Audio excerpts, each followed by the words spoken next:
Hello and welcome to Politics Today, reaching you live from our global headquarters here in the nation's commercial nerve center, Lagos. I'm Jeffrey Uzonga. There's a lot going on in the polity and happening at the moment. We'll bring you up to speed with everything, but there are two broad issues we'll talk about today, and that is because the inferno we've seen in the last almost 2 years hasn't gone down in Rivers State. So that's going to be a conversation today on the program. Yet again, we are also going to talk about this issue about Naira, selling crude in Naira to refineries, including the Dangote refinery. We're going to explore all of that because there were concerns raised, but there are responses as well to that effect that those concerns are unfounded. But how true they are, we're going to find out on the show so that we get to see whether there will be an uptick in terms of the price of PMS and other petroleum product. But first, we can tell you that just a moment ago, the President, Bola Tinubu, has actually been meeting with the leadership of PANDEF, Pan-Niger Delta Forum. And that leadership comprises of traditional rulers, political leaders, and the president's remark, which we hope to get perhaps before the end of the show. As soon as we get it, I listened to it. The audio version talks about the president was talking about Rivers State, that he had foreseen this thing festering, the crisis in Rivers State, and he intervened with that agreement that he oversaw that was signed by all parties.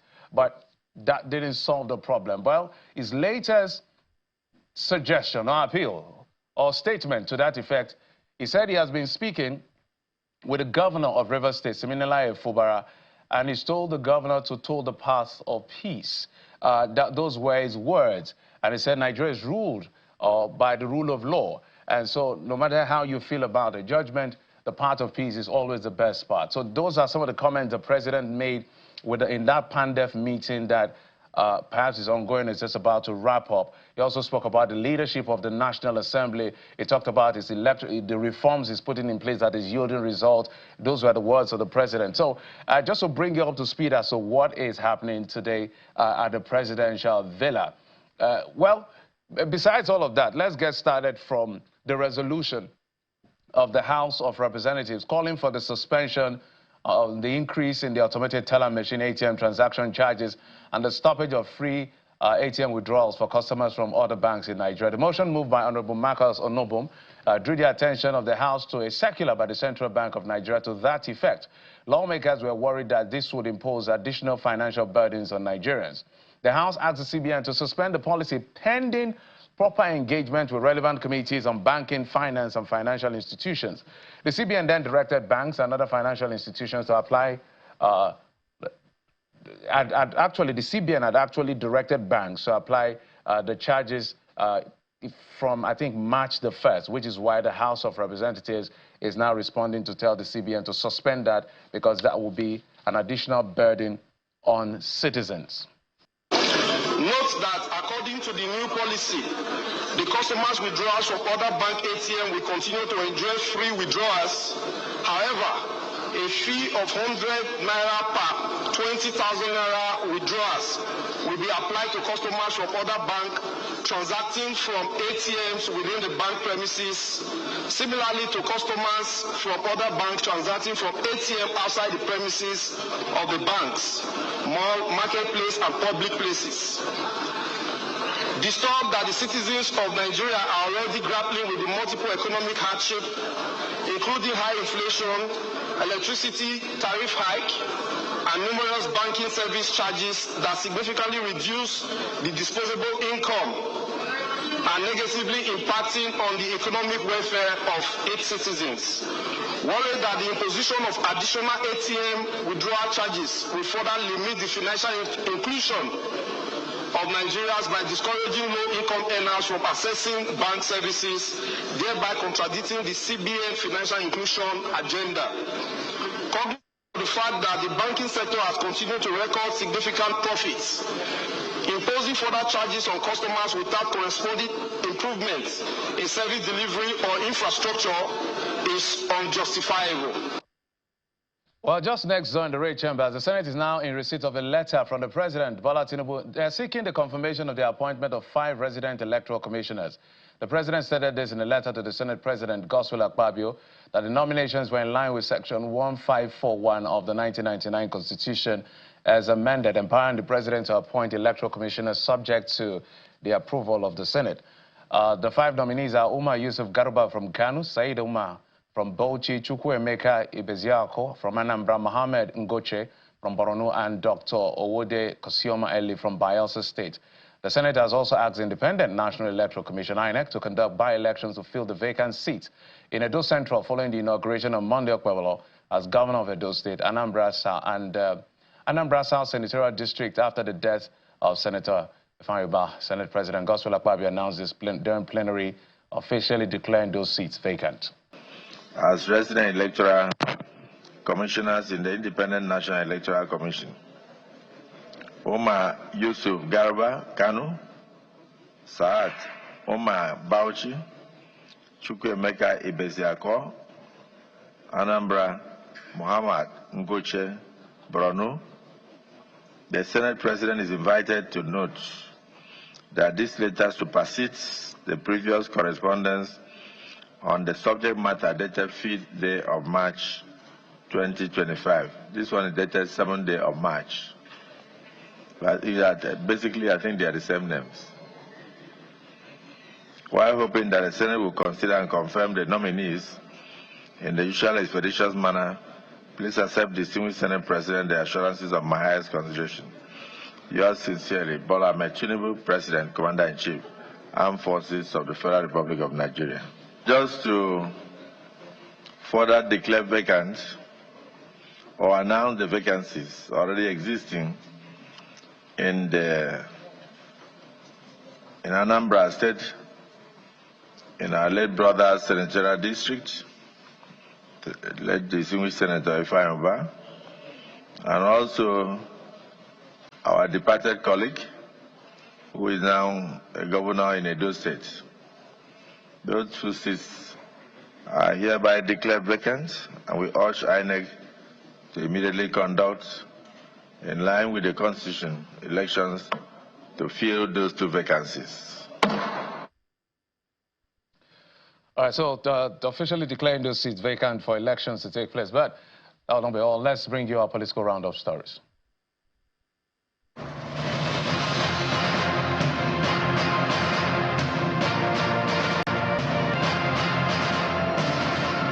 President Bola Tinubu has urged political parties to prioritize the welfare of the poor and vulnerable. Speaking at a Ramadan fast dinner event at the State House in Abuja, he called for selfless leadership and policies that directly benefit the people. With governors, members of the Federal Executive Council, service chiefs, and some elected heads of ministries, departments, and agencies present, the president urged leaders to be selfless and work for the people's benefit. Look upon yourself as a great navigator that will bring this country back to its promising self. It's a great nation. The Supreme Court has dismissed the appeal by the People's Democratic Party and its candidate in the last governorship election in Ondo State, Agbola Ajayi, challenging the competence of the joint ticket of Lucky Aiyedatiwa and his running mate in the election, Olajide Adelami. In a judgment, a 5-member panel presided over by Justice Mohammed Garba was unanimous in holding that the appeal was without merit and that the appellant lacked the local standing to query Adelami's nomination. The Apex Court also awarded a cost of 8 million naira against the PDP and Ajayi at 2 million naira each for the 4 respondents, Adelami, Aiyedatiwa, and the All Progressives Congress APC, and Independent National Electoral Commission INEC. The Minister of the Federal Capital Territory, Mr. Nyesom Wike, has ordered the demolition of all houses on the right-of-way of the ongoing road project in Gishiri community of the Katankwe district in the nation's capital. Some residents who tried to resist the demolition were dispersed with tear gas by security operatives. The furious minister, who personally supervised the demolition, explained during an interview that the residents had turned down compensation offers from the administration.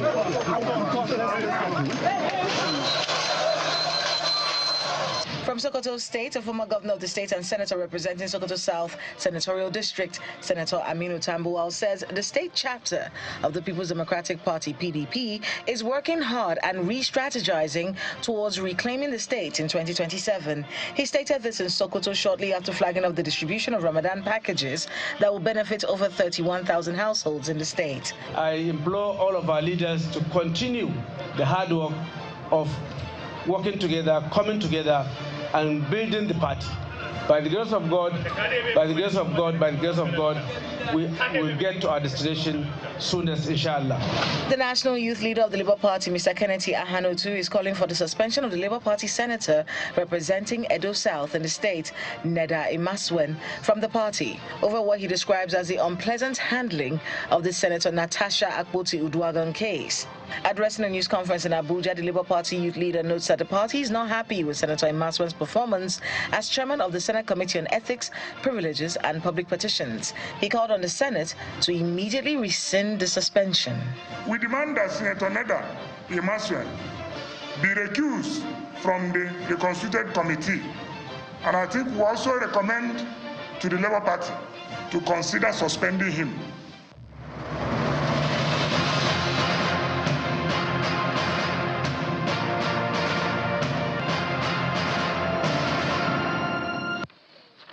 It appears there are two issues that do not want to leave the polity. The issue of what's playing out in the Senate as well as what's playing out in Rivers State. As at the beginning of the show, if you were not here, I did tell you that the president had met with PANDEF leaders and has spoken about the issue. He said he's spoken with the governor to tour the path of peace and the rule of law and all of that. So as soon as we get all the details of that meeting, we'll let you know. But that meeting had ended, the president presiding over that meeting. But the first conversation on the program today has to do with what's playing out in Rivers State. Music literally changing to a war song. We're being joined in the program by two legal practitioners. Mr. Leslie Ejeku is a legal practitioner joining us via Zoom from Port Harcourt, as well as Mr. Sugwe Eli, also a legal practitioner joining us from Port Harcourt. Gentlemen, thank you so much for coming on the program. Good evening. Let me start with you, Mr. Leslie. Why is the music literally changing to a war song, even with the Supreme Court, or despite the Supreme Court judgment that came just a few days ago?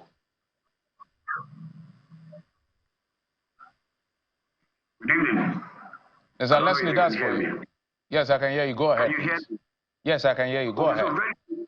The judgment of the Supreme Court delivered on the 28th of February 2025 was indeed a judgment and victory for democracy, victory for the rule of law, and victory for those that love democracy all over the world. In fact, it was victory for constitutional democracy.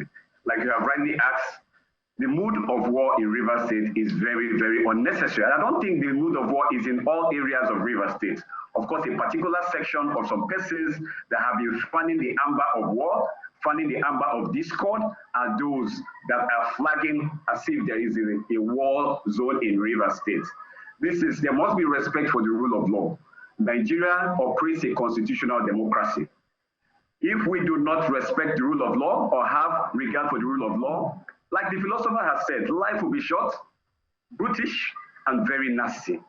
And so indeed, the job of the courts and the judiciary is to ensure that there is law and order and there is respect and regard for the rule of law. What has happened is a re-emphasizing that the Constitution reigns supreme in the Rivers State, that the legislature is an arm of government that must not be emasculated, that must be allowed to carry out their constitutionally guaranteed functions under the Constitutional Republic of Nigeria 1999 as amended. Let me bring in Sugbe. Mr. Sugbe, maybe your take on this particular issue.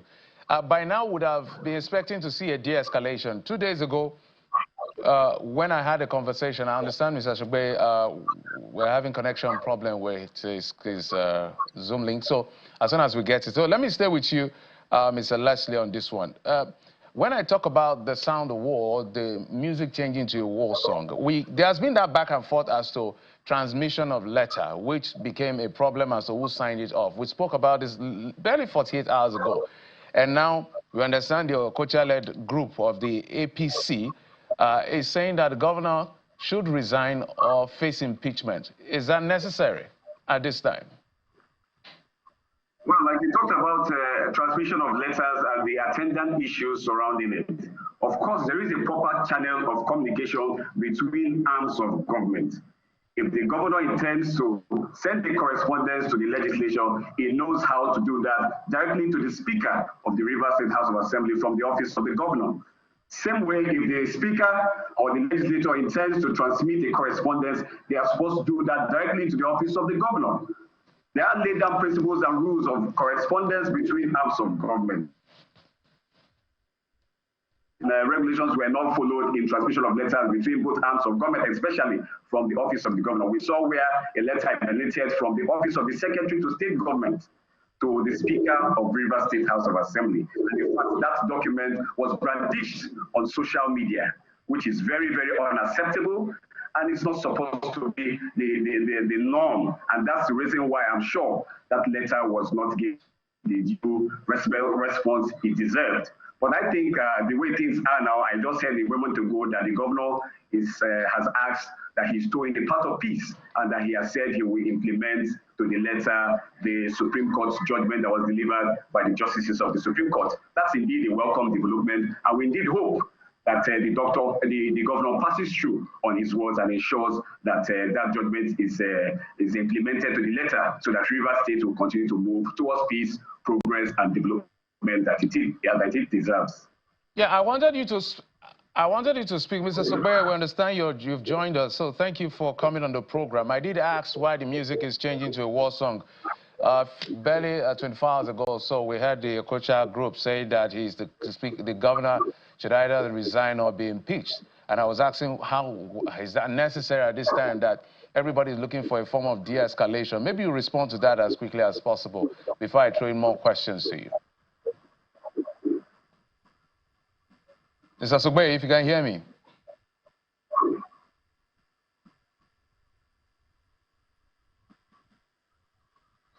Oh dear. Okay, so Mr. Leslie, it appears you may have to bear all of the burden today. As soon as we get Mr. Sobeye to bring balance to the conversation, we'll let him in on this particular one. But the governor, we understand, had made a statement earlier today, when he was in the commissioning, that he will implement and put in force the decision of the Supreme Court. Tell us about how that is being received in the pro-Wike camp at the moment. Is there excitement? Is there belief? Is this going to be followed through? Every true son or daughter of Rivers State is indeed looking out for peace in Rivers State. We have been set back for too long, almost a year and some months. There have been no proper development and progress in Rivers State. And so it's a welcome development for the governor of Rivers State to indicate his interest and his desire and willingness to carry out and implement the judgment of the Supreme Court. That will include, amongst other things, representing the budget of 2025 to the Rivers State House of Assembly as led by Martin Chike Amewule, to enable Rivers people have a working budget and be able to access their federal allocation. As it stands now, the Rivers State government cannot access the federal allocation unless an appropriation bill is sent to the Rivers State House of Assembly and passed by that House of Assembly as headed by Martin Chike Amewule, right the Honorable. And so, in all, I would say that it is a welcome development for the governor of Rivers State to choose the path of peace and to choose the path of rule of law and to choose the path of ensuring that democracy does not die in his hands as governor of Rivers State. All right, Mr. Sobeye, can you hear me now? Very well. Okay, I want you to unpack some of the comments that have come through in the last, say, 24 hours. On one hand, the Okocha group of APC said he resign or be impeached. The Rivers State governor earlier today said, look, I'm going to implement this Supreme Court judgment to the letter. The president, just moments ago, meeting with Pandev, has also said, look, the rule of law must be upheld in the country. He's intervened, talking, he said he even spoke with the governor yesterday. I want you to tell us what you make of what is playing out at the moment. Okay, I think for me here, political grandstanding will not solve the problem. That's what they call cause and effects. People are busy talking about the effects and running from the cause. I'm not a fan of step the seats. This crisis began because somebody trying to close down. Mr. Sobeye, just a moment. I don't know what is echoing or the whole back we're getting. Maybe you can turn off a device where you are so we can get clarity, get full value for what you're saying. But go ahead, please. Can you hear me, Mr. Sugbe? Yes, can you hear me? Please go ahead.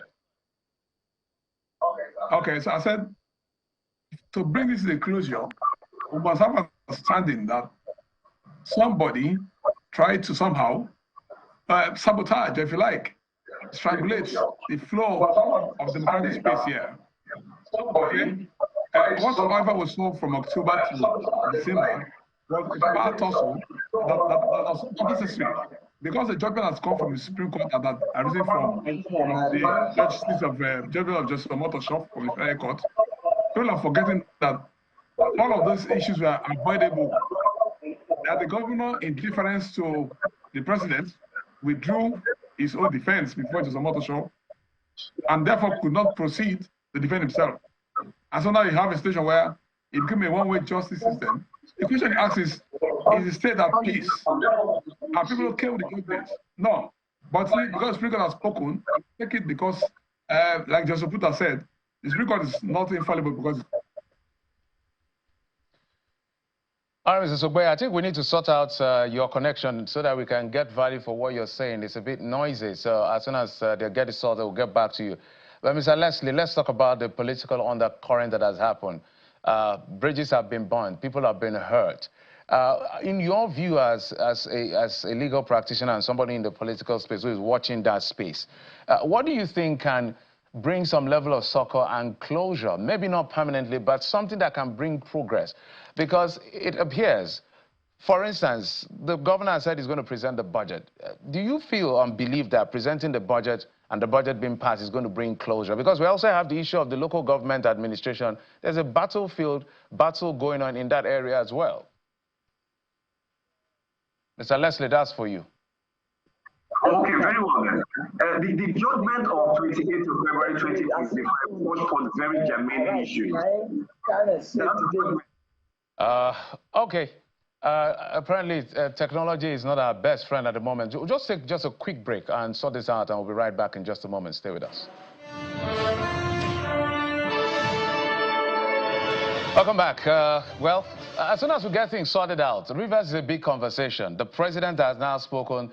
The governor has spoken. Literally, every interested party is speaking from their own vantage point. So we're watching that space. We're going to continue that conversation today later on the program. But I did tell you that we're discussing two things, basically. I know perhaps you've seen the news about the discontinuation of the sale of crude oil in Naira as prescribed in the PIA and implemented by this administration to boost the economy, ensure there's supply for local refineries, as well as reduce the pressure on FX, which we understand that contributes about 30–35% on the pressure on foreign exchange of the country that we always look for. So, very recently we got the news that that will be discontinued. In fact, the allegation was to the effect that the NNPCL are unilaterally discontinued. But they've responded that that's not the case, that's because it's supposed to end in March. And Zach Adedeji, the FIRS boss, who is in charge of this subcommittee of all of this implementation, has also spoken to the effect that it has not ended, but there will be a review perhaps by the end of March. But this is based on demand, availability, and all the technical terms they use. But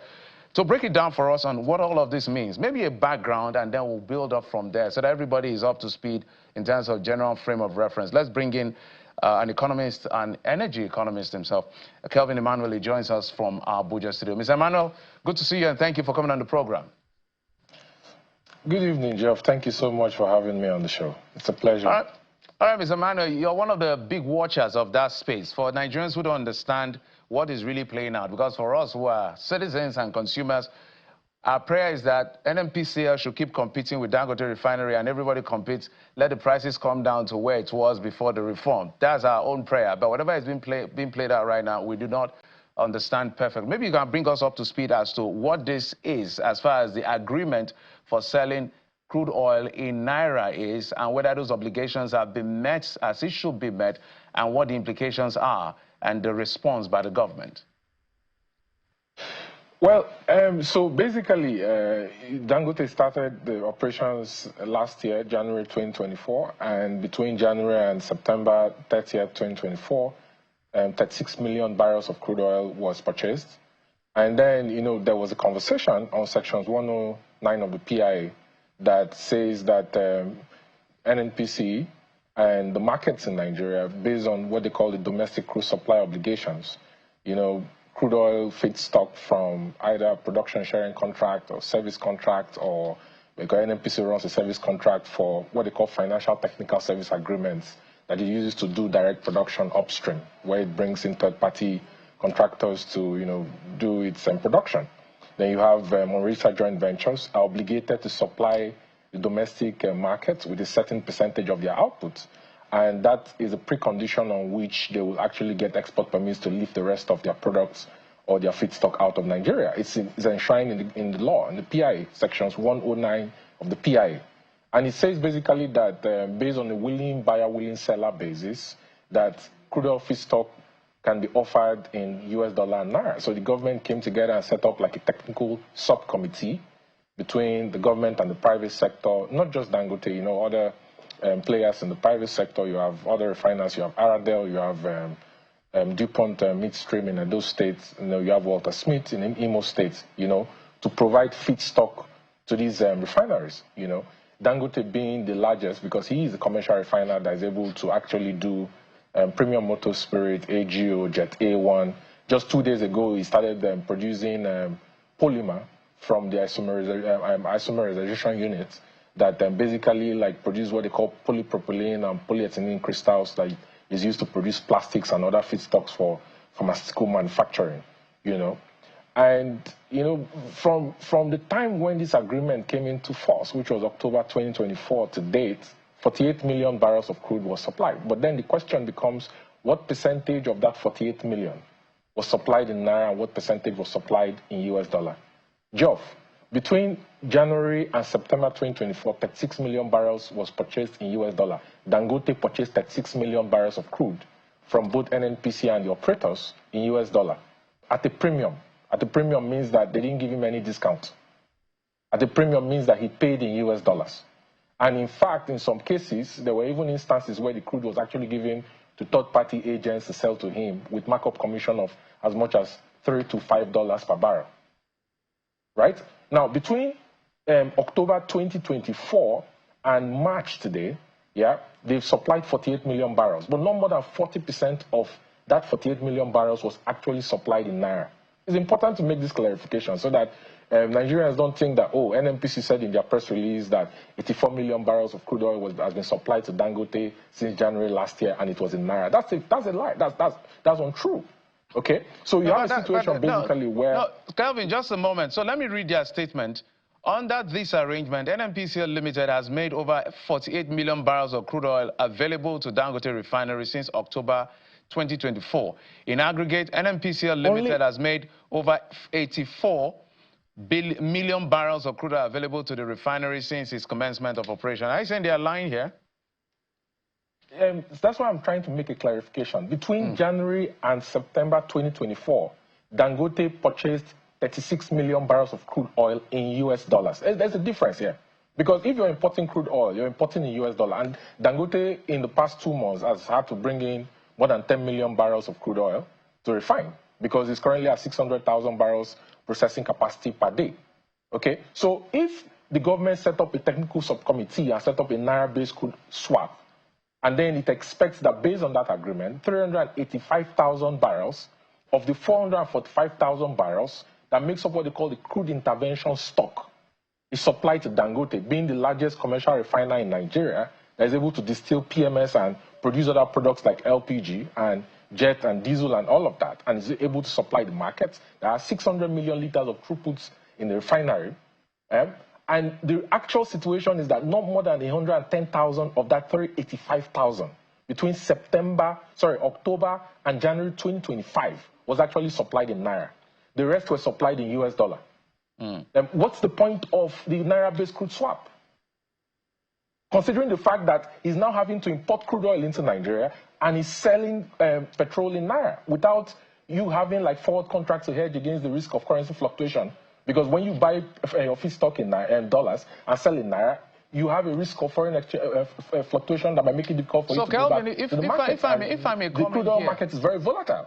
If I may come in here, whose fault is, maybe perhaps you say it's the NNPCL, but is it really the NNPCL, or is as a result of the commitment they've made already, or proper arrangements were not made? Whose fault is it here? Because why I'm asking that question, I would also like you to tell us the consequential impacts of what is playing out between them and in that sector. Geoff, between 2019 and today, $14 billion has been staked in 4 sale agreements. Over 300 million barrels of crude oil has been signed in crude swaps for 4 sale agreements. The first one they took in 2019 was the loan they borrowed to make capital contribution for the government stakes in NLNG. The federal government of Nigeria, federal government, state, local government, as like a federating unit, they own 49% of NLNG, which is under what they call an incorporated joint venture company model. So they're obligated to contribute to shared FID for project financing. That was the first loan that was taken. The second one was the financing for turnaround maintenance of Port Harcourt and Warri refineries. Port Harcourt was billed at $1.5 billion. Warri was billed at $898 million. Then you had all kinds of vendor financing program for swap to bring in. You give out crude, and then you bring in PMS. They were importing anywhere around 1 billion liters per month, you know. Then you had, Project Gazelle come in 2023, early 2024, you know, where they staked 164 million barrels of crude in exchange for $30.4 billion at a strike price of $57 with an offshore debt service reserve account that is not under oversight of National Assembly, okay? And in my calculation, I saw that you can actually pay off that loan with interest of about 11.8% with just 45 to 48 million barrels, but 164 million barrels was pledged. So you have all these loans that has been structured, yeah, Project Leopard, Project Gazelle, Project Bison, Project Yield, you know, and to do all of this stuff, you know, then there's also the loan they structured where they collected money and stake crude oil to buy a stake in Dangote refinery, which I think is the best investment the government has made, because for forever, they're going to continue to earn dividends on Dangote refinery, which is an irony considering how much NNPC has antagonized the Dangote refinery so far, you know? So when you run a model where NNPC is basically for selling all Nigeria's crude oil production, including future production, in exchange for upfront cash with secured overnight financing rate of 6% and the CROP, country risk premium, of anywhere between 3 and 5%. Yep. You take money today and you pay over a period of years. How exactly do you plan to raise money to fund the budget in the future? So, okay, this year's budget has anywhere around 18 trillion naira. 18 trillion naira in debt financing. So these sales that are, because I want to bring in Nigerians and how it concerns Nigerians at the end of the day with all of this data and all of these numbers. So first question, as that forced sale, is it still continuing at the moment, or what is going on is payback for what was sold prior to this time? Maybe you give us that answer. And then I would like you to speak to their specific reaction to say the story around the fact that this selling crude oil in Naira ending in March, whether they fully perform their obligation in doing that or not, is true or false. I want you to maybe respond to that as well. Geoff, you know, the one for the Port Harcourt and Ilimi refinery, I think 67,000 barrels per day, that is still on. I don't think that has been paid off. Project Gazelle, 164 million barrels of crude in exchange for $3.4 billion. Not sure they've wounded it off. You have Project Leopard coming up. Maybe in the future they might do another one called Gazelle 2, because there's deficits in the budget of about 18 trillion naira they have to finance in 2025. You know, on the issue you asked around if they fulfill their obligations, you know, in the month of February 2025, the schedule, the crude oil schedule, shows that they said they were going to supply 2.5 million barrels for the month of February, which comes to about 83,333 barrels per day, you know, and then they were going to supply 1.9 million barrels for the month of March 2025, which comes to about 61,290 barrels per day. You know, that 61,290 is actually less than 10% of what Dangote needs to refine on a daily basis. You know, so they've not fulfilled their obligations in any way. You know, if, for example, you're saying that it ends in March, it's supposed to be 31st of March 2025 and not 10th of March 2025. How are you coming to say that this is for 6 months, considering that Dangote is buying crude in US dollar, most of it, and selling in Naira, and is applying a bridging allowance per liter to ensure there's uniformity of pricing across Nigeria? So Mr. Kelvin, some specifics again. Just a moment. To provide for the market. Just a moment. Some specifics again. From what you know, what percentage of Dangote crude comes from NNPCL and what comes from where it buys from outside the country? Just, I need that answer if you can. Geoff, I'll tell you, anywhere around 91.5 to 92% of the crude that is used in Lagos today to refine PMS, that he uses to supply the markets in Nigeria and also export, comes from outside Nigeria. It comes from, he imports it. He has to source from outside this Naira-based crude swap. NNPC is not contributing up to 10% of what he's using today to refine. I can tell you that. So this means that he's buying crude in dollars and selling in Naira. And selling the product. He's buying crude in dollars and he's buying crude in dollars and selling in Naira, which invalidates the whole narrative that the federal government has, that the president issued a Naira-based crude swap and is providing Dangote with crude oil in Naira based on domestic crude supply obligation in sections 109 to stabilize the exchange rates. You know, you can see the impacts of not just the harmonized reporting on net open positions and the creation of like an FM market in foreign exchange by the CBN, but you can also see the impact, the supply, the consistency of supply, and the impact Dangote has had with reducing how much of petrol that is imported into Nigeria has had on the exchange rates, which is good. You know, so any attempt to scuttle that and ensure that more than 90%, which is what he's currently doing, of what he uses to refine is consistently brought in from the US, from Algeria, is brought in from maybe Angola and other parts of the world, is going to have an adverse effect on the exchange rates. So, and I'll tell you this, Geoff. I'll tell you this, Geoff. Okay. I just wanted to ask you the Dangote refinery. Just hold your thoughts in just a moment, because I want Nigerians to be involved in this as much as possible. So now that he's getting over 90%, according to you, is crude from outside the country and maybe about 10% coming from NNPCL, for instance. How is he able to keep the price the way he keeps it and keeps competing? Is it because of his capacity, or just doing what exactly is playing out here? Because if it's really a market-driven economy, should we be worried that someday we may go back to where we are afraid of?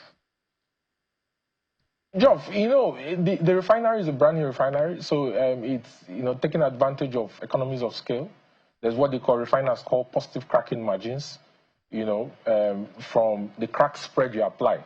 I can tell you that the refinery is emphasizing white transportation fuels, which means it's producing more premium motor spirits, the Jet A1, automotive gasoline oil, than is producing non-transportation fuels like carbon black, like polymers, all the derivatives from cracking residual fuel oil.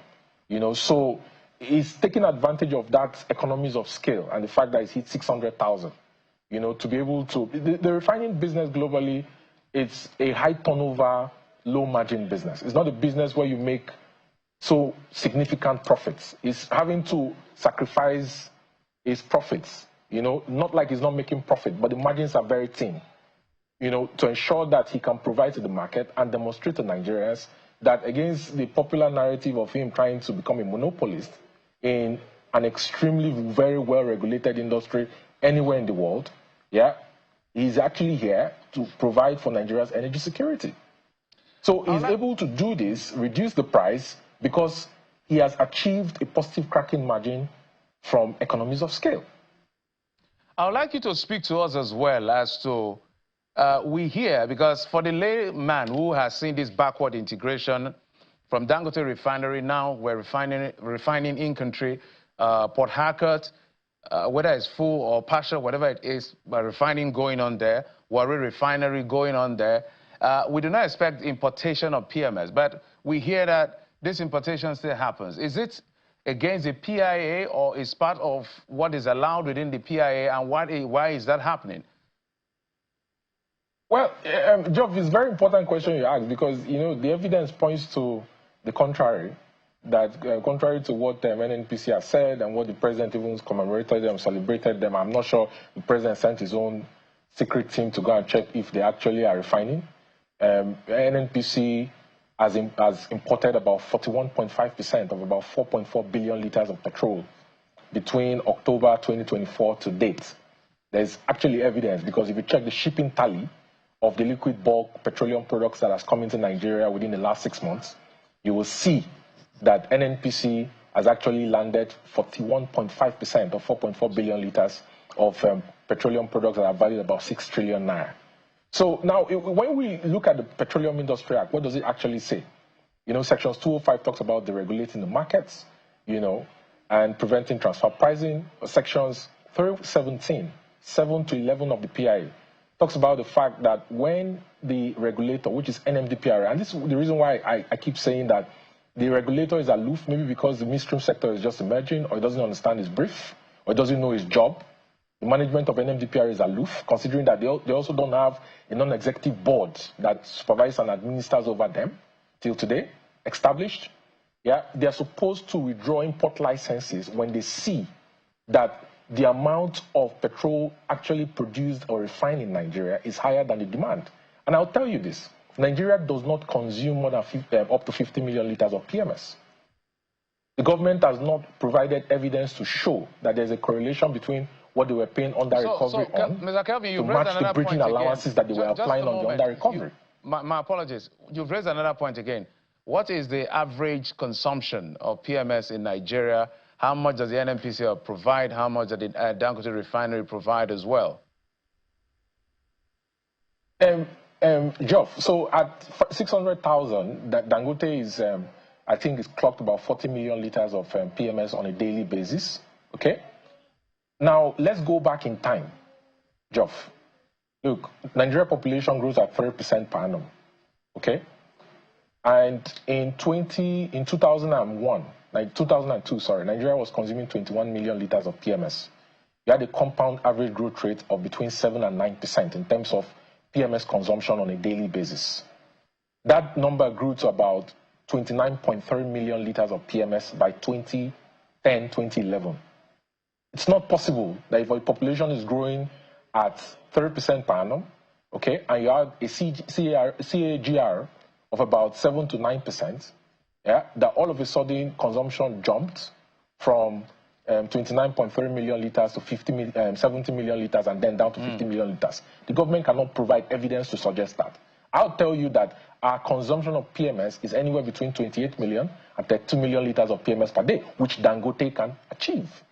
So it's now resident on the government to call all the parties to the table and say, listen, we're going to transit all of you owners of bulk storage terminals, tank farms in Apapa, yeah, all of you owners of import licenses, into you go ahead and take products from Dangote and set up a transition period where you can set up a consortium to build your own refineries to compete with Dangote. That's the way to organize the industry, because you have to move from a point where Nigeria has historically been an exporter of crude oil to a point where you can beneficiate on your crude oil into Jet A1, diesel, AGO, polymers, and all of that, and export the derivative net of what your people consume. That's the way to grow your markets. All right, Kelvin, in winding down, because I need to go back to Rivers State to conclude the conversation I started before I brought you in. Are you trying to paint the NNPCL as the enemy of progress in the industry? Because it looks like that from your analysis, it shows that there's a lot of bottleneck that is coming from the NNPCL. And they've always pushed back to say they are doing their bit to make sure that the system is stabilized. Look, Geoff, if they had invested that $2.4 billion that they use for turnaround maintenance for Port Harcourt and Warri that is not working, it's offline, because they've not shown any evidence that they are recovering petroleum gases, which is a composite derivative of refining PMS in Port Harcourt and Warri. You know, if they had actually invested that money to buy more equity in Dangote refinery, it would have been a better investment than what they've done, because you can't find any return from the government-owned refineries. Okay, so a situation where the NNPC owns 7.2% of the refinery, is a shareholder, is a member of the board. It has people resident there at refinery in Lekki. And you're doing everything you can to see that it doesn't succeed, then it doesn't show that you want it to succeed. Okay, Kevin Emmanuel, this is an ongoing conversation. Sometimes when we get to conversation between the NNPCL, Dangote Refinery, and literally all the things that go on in the oil sectors, it almost sounds like politics discussion.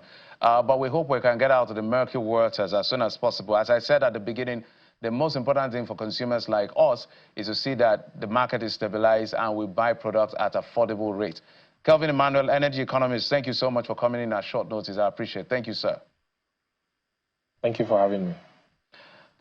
All right, we're not done yet. We started the conversation with Rivers State. We still have Mr. Leslie. I couldn't guess Mr. Suway's connection had some issues, but I did tell you that PANDEF, Pan-Niger Delta Forum, made up of leaders of the Niger Delta, political traditional rulers, had met with the president today, and he made some remarks, including things that had to do with Rivers State, the leadership of the National Assembly, and all of that. So let's take a listen to the president, and we'll come back to talk to Mr. Leslie and wrap up the show.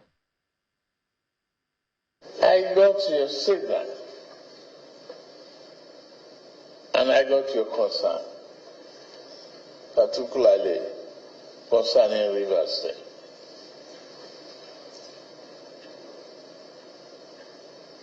I've been on it for quite some time. I've moved on it before now. I foresee this crisis festering for too long before I entered into it. We reached an agreement, written agreement. Both parties signed.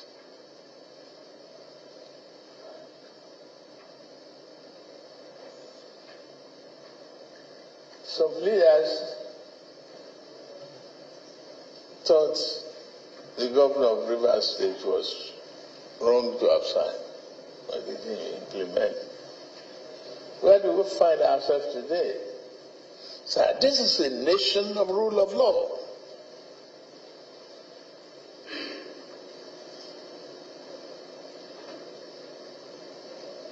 I should not be here as the President of the Federal Republic of Nigeria if there's no rule of law.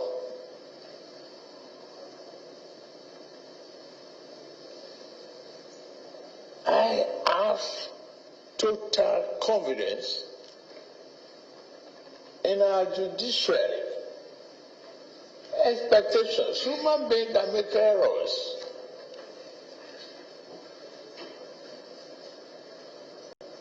But when we say Supreme Court is spoken, that's it. Please go back home and help him implement those recommendations within the shortest possible time.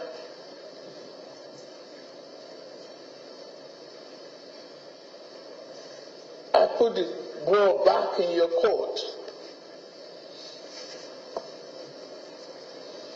Health. Him was privately, openly, and out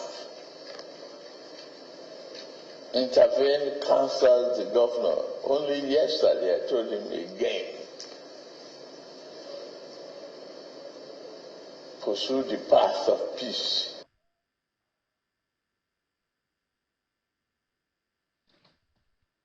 President of Nigeria, Bola Tinubu, were talking about the issue in Rivers State and some of the private and public conversations, remarks he's made concerning that crisis that has festered for almost 2 years, trying to say everybody to shoot their sword, as well as telling the governor to toe the path of peace. Let's bring in maybe his last thoughts, Mr. Leslie Ejeku, who has been with us from the beginning. Mr. Leslie, apologies and thank you for staying with us. So I just had to play that because I mentioned it at the beginning of the program, but now we can hear and see the president speaking about the incident and the crisis in Rivers State. Maybe your quick thought and response to the comments of the president, now that he's spoken to the entire nation and to Rivers people and the governor and all parties involved. Well, I must commend Mr. President for once again trying to intervene in the issue of Rivers State. I understand that before now, Mr. President had intervened and reached out some resolutions between the parties, but unfortunately, the letters and intents of that resolution was not carried out till later, but that's in the past now.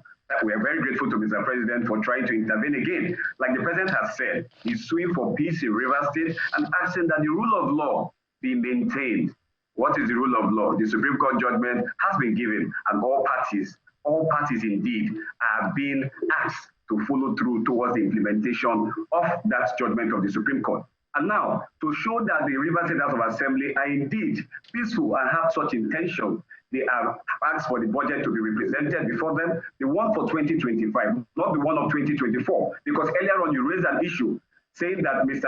Chief Sir Dr. Tony Okocha, the chairman of APC in Rivers State, has asked that the governor resigns or gets impeached. He's well within his rights to do that, because as it stands, the 2024 appropriation bill was not passed by the Rivers State House of Assembly. Monies were drawn from the account of Rivers State without an appropriation law.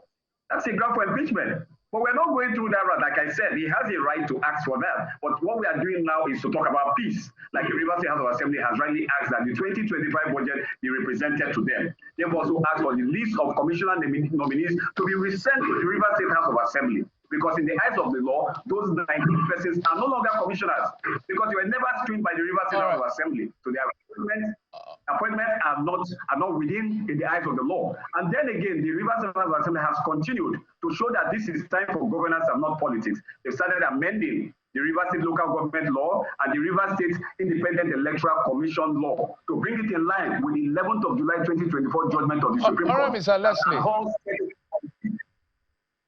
My apologies. I know you. So in closing, if you were to speak to Amewule, the Speaker, and the Governor, what will it be? Because the consequential order of the Supreme Court had to do with both of them. On one hand, the court, the fact, it has to do with three people. First, it had to do with the federal government to stop releasing money until the budget is presented. That's the first one. The second had to say Amewule and the 26 lawmakers should continue their sitting. The third order says everybody elected, including Okojomba and the rest that were suspended, should be part of the resumed sitting. So if you were to talk to Amewule and the governor in 1 second, what would you say to them? Okay, basically, you have answered the question yourself. The Supreme Court has also answered it, that the governor should represent the budget to the Rivers State House of Assembly as led by Martin Chike Amewule.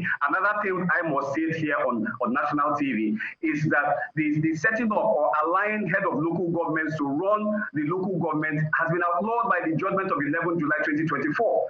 The local governments are not supposed to be run by heads of local government, interim administrations, or caretakers.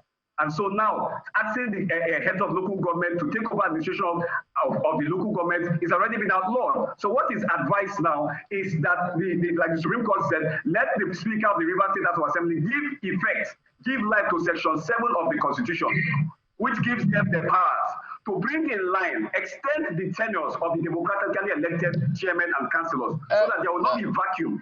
Mr. Leslie, are you sure that's what the law says? Extension of tenure, are you sure it's not an aberration to Section 7?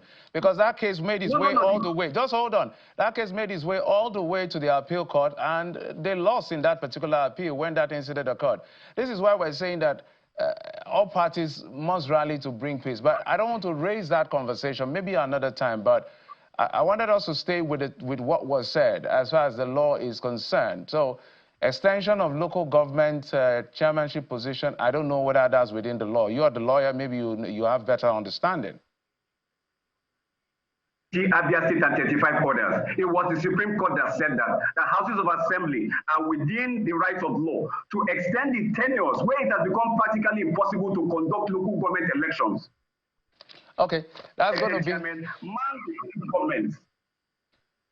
All right, I'm told we're totally out of time. Maybe that's another conversation, another source of debate. Leslie Ejeku, legal practitioner, thank you so much for coming. So Eli couldn't continue with us due to network. Thank you, gentlemen. Thank you. We appreciate you.